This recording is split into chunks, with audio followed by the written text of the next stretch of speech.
Not every thought deserves a seat at your table.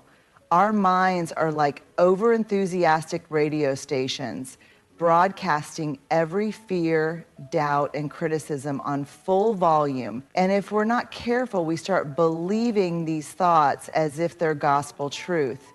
But let's be clear, just because you think it doesn't mean it's true. Overthinking isn't a superpower, it's self-sabotage in disguise. It keeps us stuck, drains our energy, and stops us from showing up in our lives the way we want to. We replay past mistakes, stress over things we can't control, and convince ourselves we're not ready. But when has overthinking ever actually helped? At the heart of it all is perfectionism. We think if we analyze everything to death, we can avoid failure or rejection, but life doesn't work that way. Courage isn't in over-preparing, it's in trusting yourself enough to take action. So how do we stop? How do we get rid of the noise? First, we set boundaries with ourselves. Not every thought gets to take up space in your mind. When a negative thought creeps in, ask yourself, is this helpful? Is this true? If not, let it go. Second, we choose presence over perfection. Most unnecessary thoughts live in the past or the future, but life is happening right now. Gratitude is a powerful antidote. When we focus on what's good, there's less room for what's not.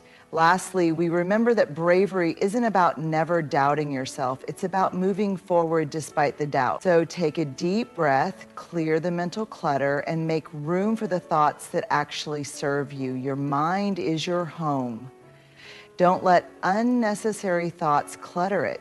Have you ever had a thought so convincing that it felt like an undeniable fact, only to later realize it was completely false? Maybe you believed someone was mad at you because they didn't text back immediately, only to find out they were just busy. Or maybe you convinced yourself you weren't qualified for an opportunity, even though you had all the skills and experience. Our thoughts can be powerful, but they are not always accurate. The human mind is like a storyteller, constantly weaving narratives, filling in gaps, and creating meaning where there might be none. But here's the catch. Our minds don't always tell the truth. In fact, they can be quite dramatic, biased, and overly critical. Think about it. How many times have you imagined the worst case scenario, only for reality to turn out completely fine? How often do you assume what other people are thinking about you, only to later realize they weren't thinking about you at all? Our thoughts have a way of distorting reality, making problems seem bigger than they are, and convincing us that we are not enough. This is especially true when emotions are involved. If you're feeling anxious, your mind will generate thoughts that reinforce that anxiety. If you're feeling insecure, your mind will find proof to confirm your insecurities. This is called cognitive bias, the brain's tendency to favor thoughts that align with its current state, even if they aren't based on reality. The danger in believing every thought is that it limits us. If we assume every fear, doubt, or insecurity is true, we stop taking risks. We hold ourselves back from opportunities, relationships, and experiences that could bring us joy and growth. So how do we challenge the thoughts that don't serve us? Pause and question. When a thought pops up, don't accept it at face value. Ask yourself, is this thought based on facts or just my emotions? Would I say this to a friend? If not, it's probably not the truth. Look for evidence. If you believe you're not good enough, look at the proof that says otherwise.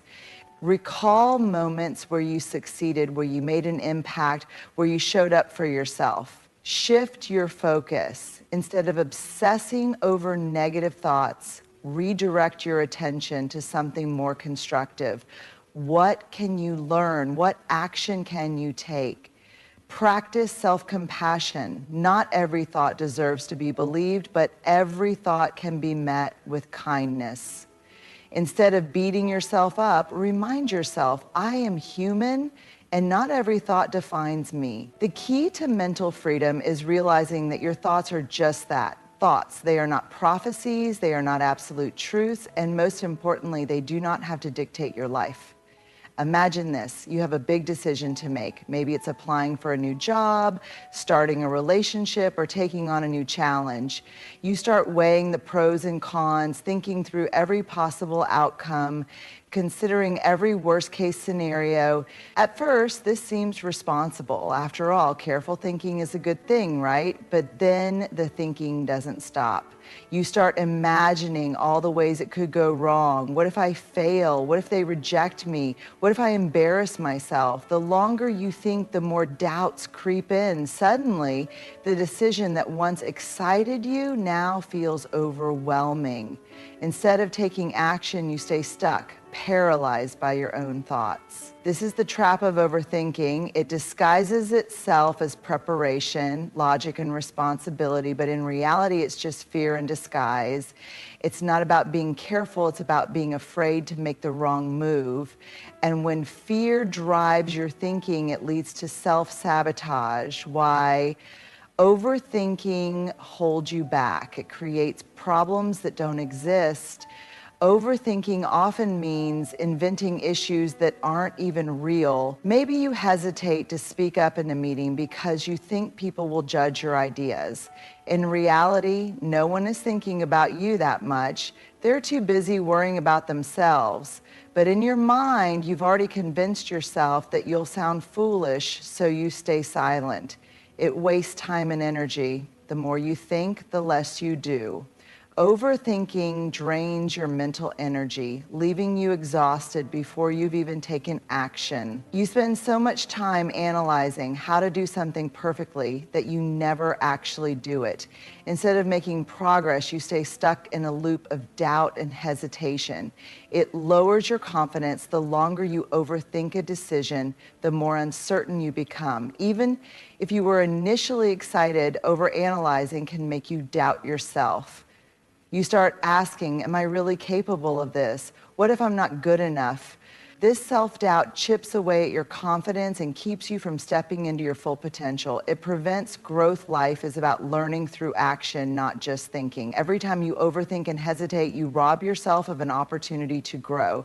Instead of experiencing new things and learning from mistakes, you stay in your comfort zone, safe but unfulfilled. How to break free from overthinking. Set a decision deadline. Give yourself a time limit to make a decision. Instead of endlessly analyzing, commit to choosing within a set time frame. This forces you to trust yourself and prevents you from spiraling into doubt. Focus on progress, not perfection. No decision will ever be 100% perfect. Instead of waiting for the perfect moment, focus on making progress. Action, even imperfect action, is better than staying stuck in your head. Challenge your thoughts. Ask yourself, is this thought helpful? Is it true? If your thinking is based on fear rather than facts, it's time to let it go. Shift your focus to what you can control, taking action. Practice trusting yourself.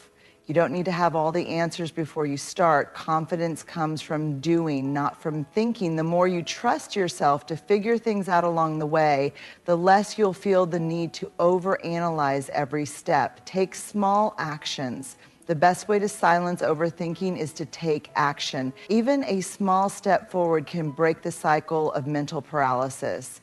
Instead of debating whether to go for a run, put on your shoes and step outside. Instead of overanalyzing an email, hit send.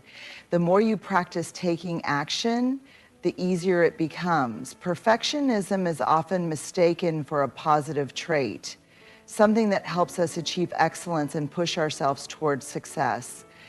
But the truth is, perfectionism isn't about being your best. It's about being afraid of failure, judgment, and not measuring up. It's not a pursuit of excellence, it's a prison of self-doubt. And worst of all, it fuels unnecessary thoughts that keep us stuck, anxious, and overwhelmed.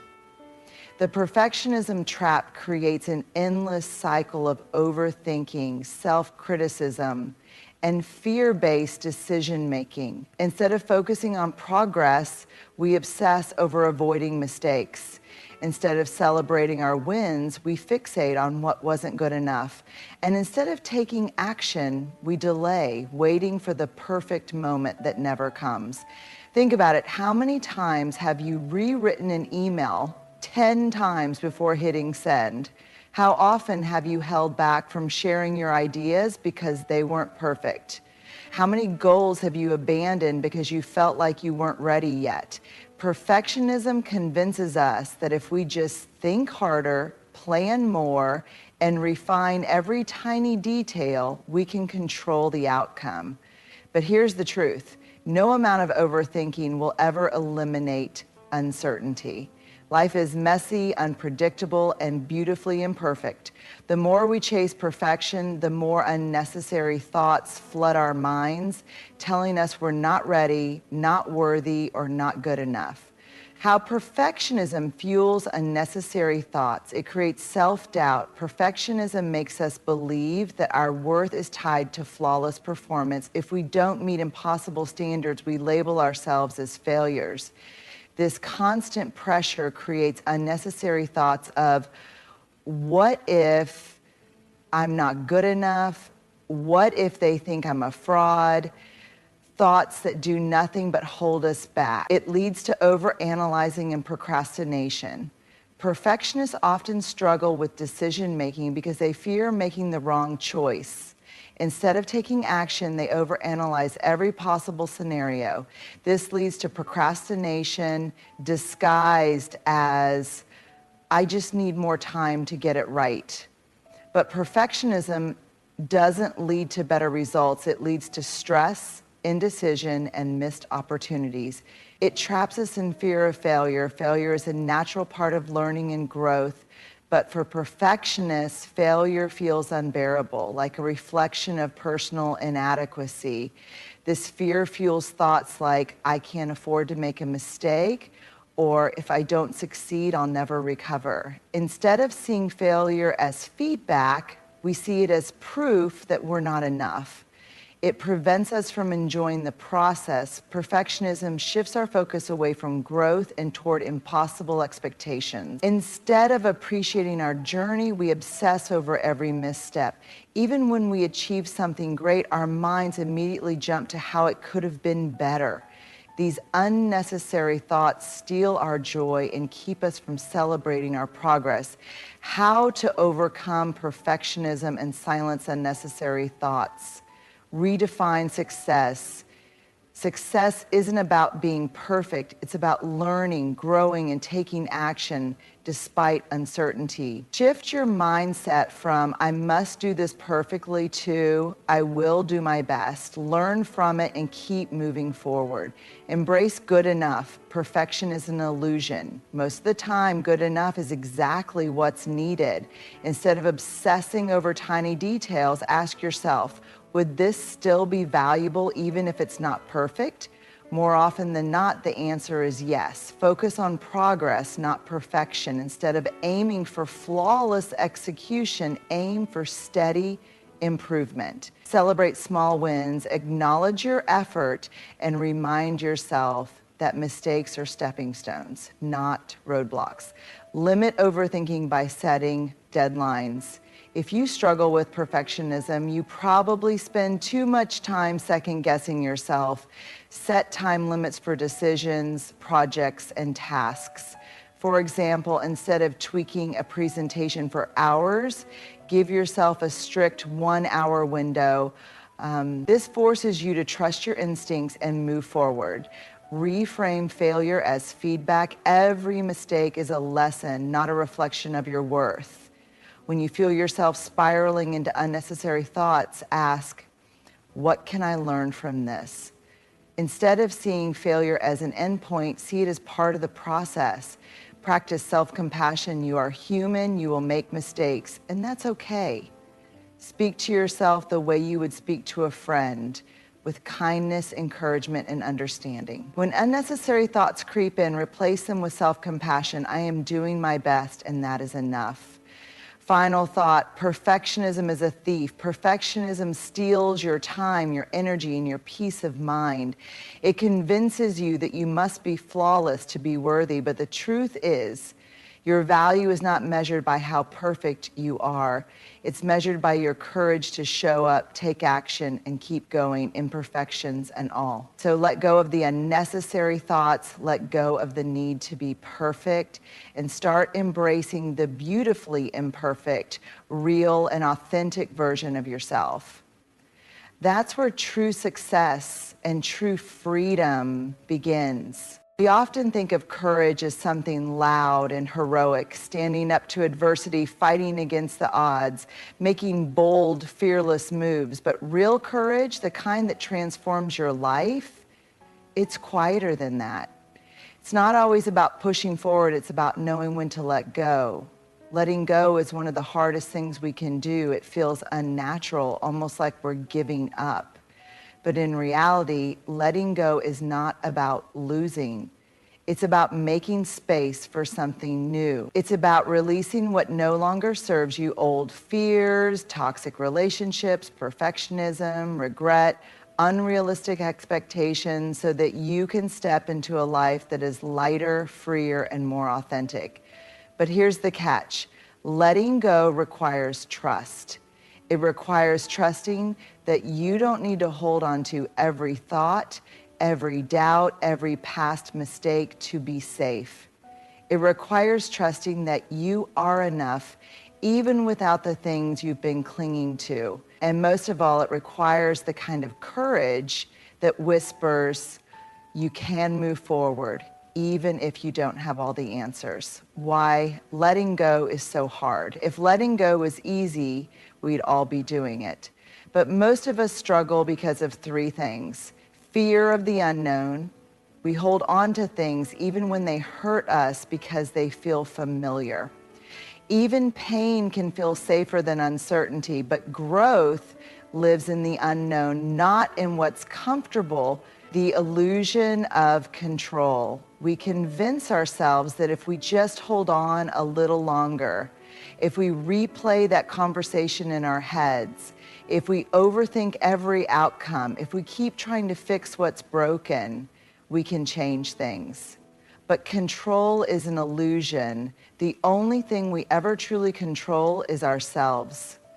Attachment to identity. Sometimes what we hold on to isn't just a habit or a thought, it's who we think we are. If we've identified as a perfectionist, a people pleaser, or the person who always has it together, letting go of those things can feel like losing a part of ourselves. But who you are is not defined by your fears, your past, or your struggles. Who you are is who you choose to be today. What letting go looks like in real life, letting go of overthinking. Overthinking keeps us stuck. We replay conversations, analyze past mistakes, and worry about the future, as if thinking more will somehow give us control. But true courage is found in the ability to say, I've thought enough, now it's time to act. Letting go of the need for approval. If you spend your life trying to make everyone happy, you will end up exhausted and unfulfilled. The truth is, not everyone will like you, and that's okay. The real question is, do you like yourself? Courage is choosing to live in a way that feels right for you, even if it means disappointing others. Letting go of past mistakes. We all have regrets, things we wish we had done differently, words we wish we could take back. But holding on to past mistakes doesn't make us better. It just makes us heavier. Forgiving yourself is one of the bravest things you can do. It's the moment you stop punishing yourself and start learning from your experiences instead. Letting go of toxic relationships. Some relationships drain us. They make us feel small, unworthy, or like we have to constantly prove our value. It takes courage to walk away, to set boundaries, to say, I deserve better. But every time you let go of someone who isn't meant for you, you make room for people who truly see and appreciate you. Letting go of perfectionism. Perfectionism is not about being your best. It's about being afraid of failure. It's the voice that says, don't try unless you can do it flawlessly. But life isn't about being perfect. It's about being real. Letting go of perfectionism means giving yourself permission to show up, make mistakes, and grow without shame.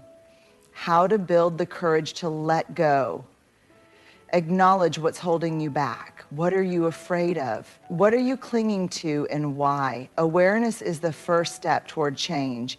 Challenge the story you're telling yourself. Is it true that you can't move forward without closure? Is it true that you're not good enough unless you're perfect? So many of our fears are built on false beliefs. Question them. Practice small acts of letting go. Start small. Let go of a minor worry, an unnecessary apology, or the need to control a tiny detail. Every time you release something, you prove to yourself that you are capable of living without it. Trust yourself. You don't need to have all the answers to take the next step. You don't need to know exactly what's ahead to move forward. Trust that you are strong enough to handle whatever comes next. Embrace the space that letting go creates. When you let go of what's weighing you down, you create space for what's meant for you. New opportunities, new relationships, new versions of yourself. Letting go isn't losing, it's making room for something better. Final thought, courage is choosing freedom. Holding on may feel safe, but real safety comes from knowing you can handle whatever life throws at you. Letting go is an act of faith. Faith in yourself, faith in the future, faith that you don't need to carry everything to be strong. So take a deep breath, unclench your grip, and remind yourself, courage isn't just about pushing forward. Sometimes the bravest thing you can do is let go. Most of us understand the importance of physical boundaries. We lock our doors at night, set passwords on our devices, and put fences around our homes to protect our space. But what about our mental space? What about the thoughts, worries, and negativity that invade our minds, drain our energy, and leave us feeling overwhelmed? Mental boundaries are just as important as physical ones. They define what we allow into our thoughts, emotions, and overall well-being. Without them, we absorb stress that isn't ours, overcommit to things that exhaust us, and let the expectations of others dictate how we feel about ourselves. Learning to create mental boundaries isn't just about avoiding negativity, it's about reclaiming your peace, your focus, and your emotional freedom. What are mental boundaries? Mental boundaries are the invisible lines that protect your thoughts and emotions from unnecessary stress, self-doubt, and external pressure. They help you separate what belongs to you, your values, your energy, your priorities, from what doesn't belong to you, other people's expectations, toxic criticism, and the noise of the world. When you don't have strong mental boundaries, you might find yourself overthinking conversations long after they're over, taking on other people's emotions as if they're your own, saying yes to things you don't want to do out of guilt or obligation, feeling mentally exhausted even from minor interactions, constantly seeking approval or worrying about what others think. Mental boundaries allow you to filter what enters your mind, helping you focus on what truly matters rather than getting lost in unnecessary thoughts.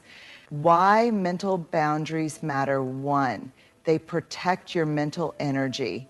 Think of your mind like a house. If you leave the doors open all the time, anyone can walk in, bringing negativity, stress, or opinions that don't serve you.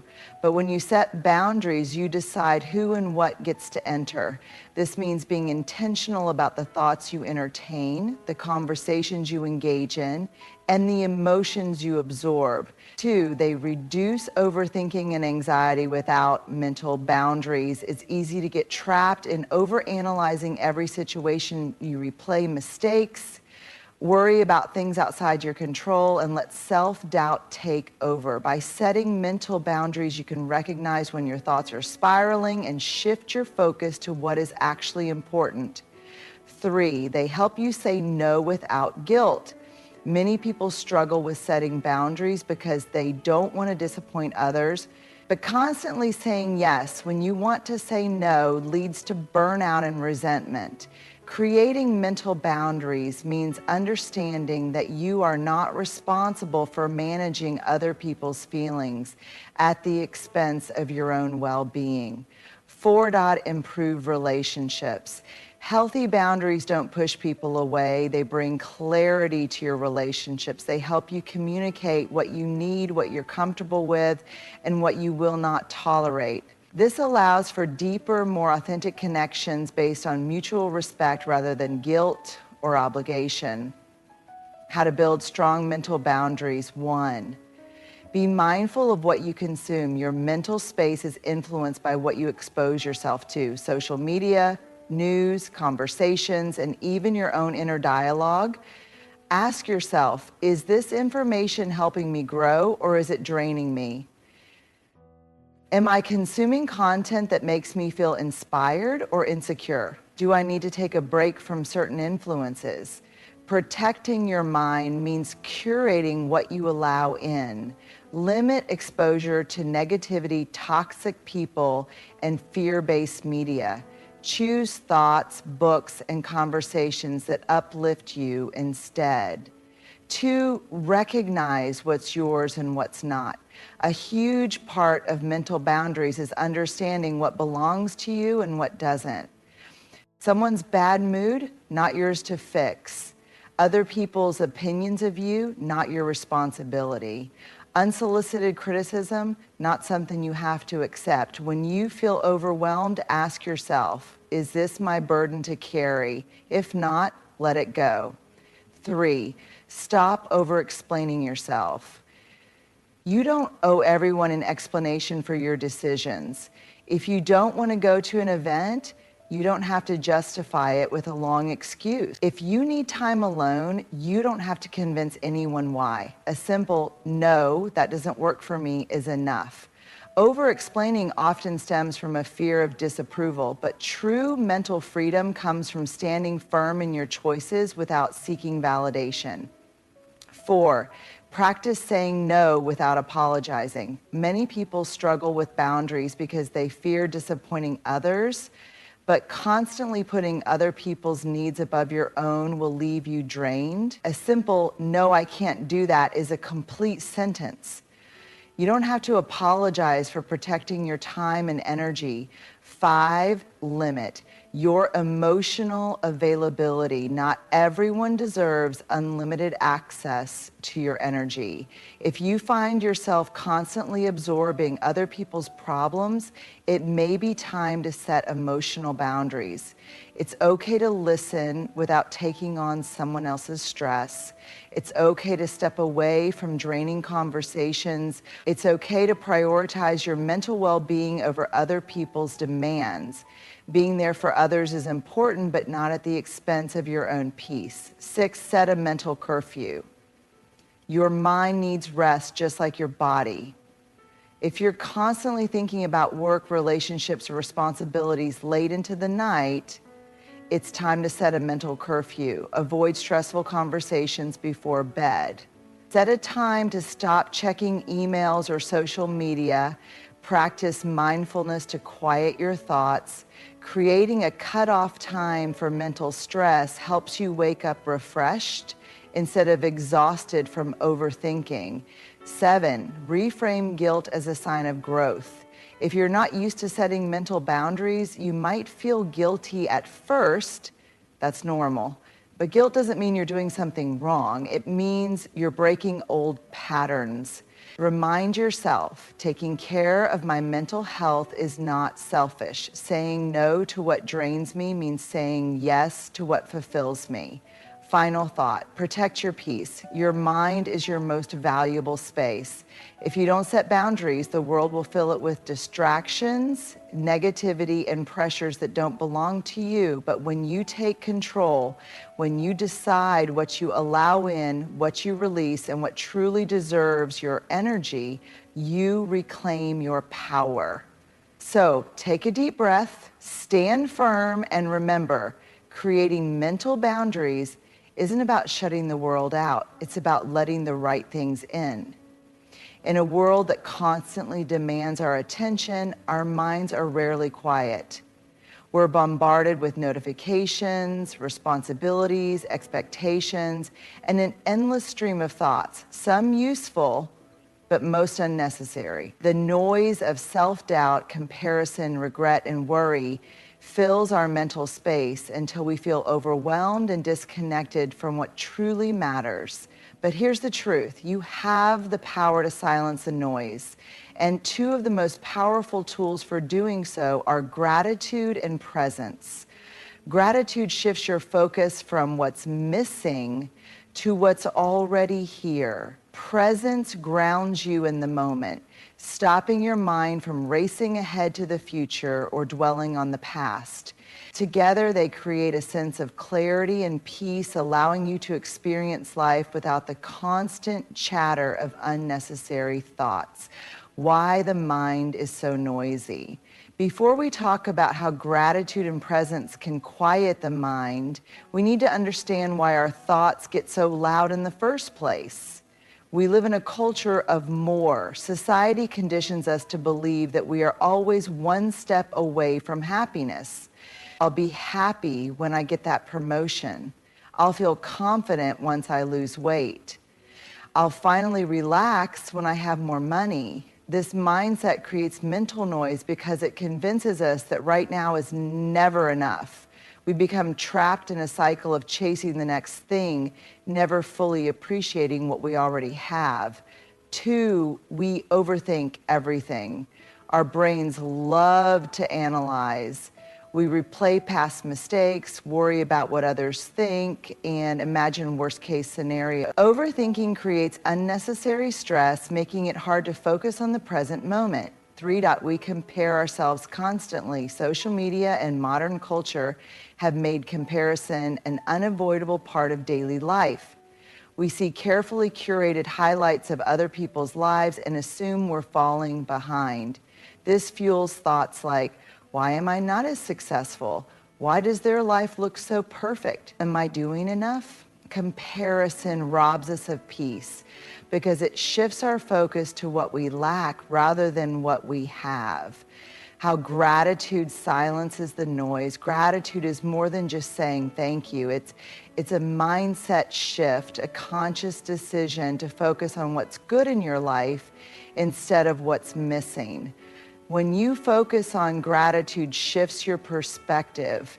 When you focus on gratitude, you stop seeing life through the lens of abundance. Instead of thinking, I don't have enough, you begin to see, I already have so much. Consider this. Instead of stressing about the job you hate, you can be grateful for the income it provides.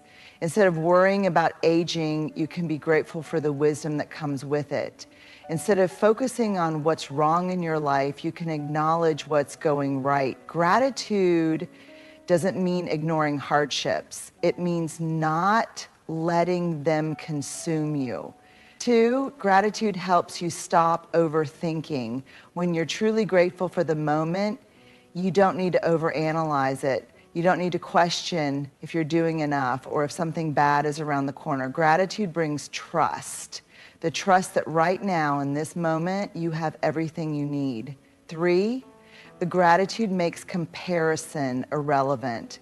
You can't compare your life to someone else's when you're focused on appreciating your own. Instead of seeing what others have, gratitude allows you to focus on what you have. And when you realize how much there is to be thankful for, the need to compare disappears. How presence silences the noise. Gratitude helps you appreciate what you have. Presence helps you fully experience it. Most of the noise in our minds comes from living in the past or the future. The past fills our thoughts with regret, resentment, and things we can't change. The future fills our thoughts with anxiety, uncertainty, and expectations we can't control. The present moment is the only place where true peace exists. When you learn to be present, you stop giving power to thoughts that don't serve you. 1, presence anchors you in reality. Many of the thoughts that stress us out aren't even real. They're imagined scenarios, hypothetical fears, and mental loops that keep us stuck. But the present moment, it's real. The warmth of the sun on your skin, the taste of your morning coffee, the sound of laughter from a loved one. These moments exist now. When you fully experience them, you create space in your mind for peace and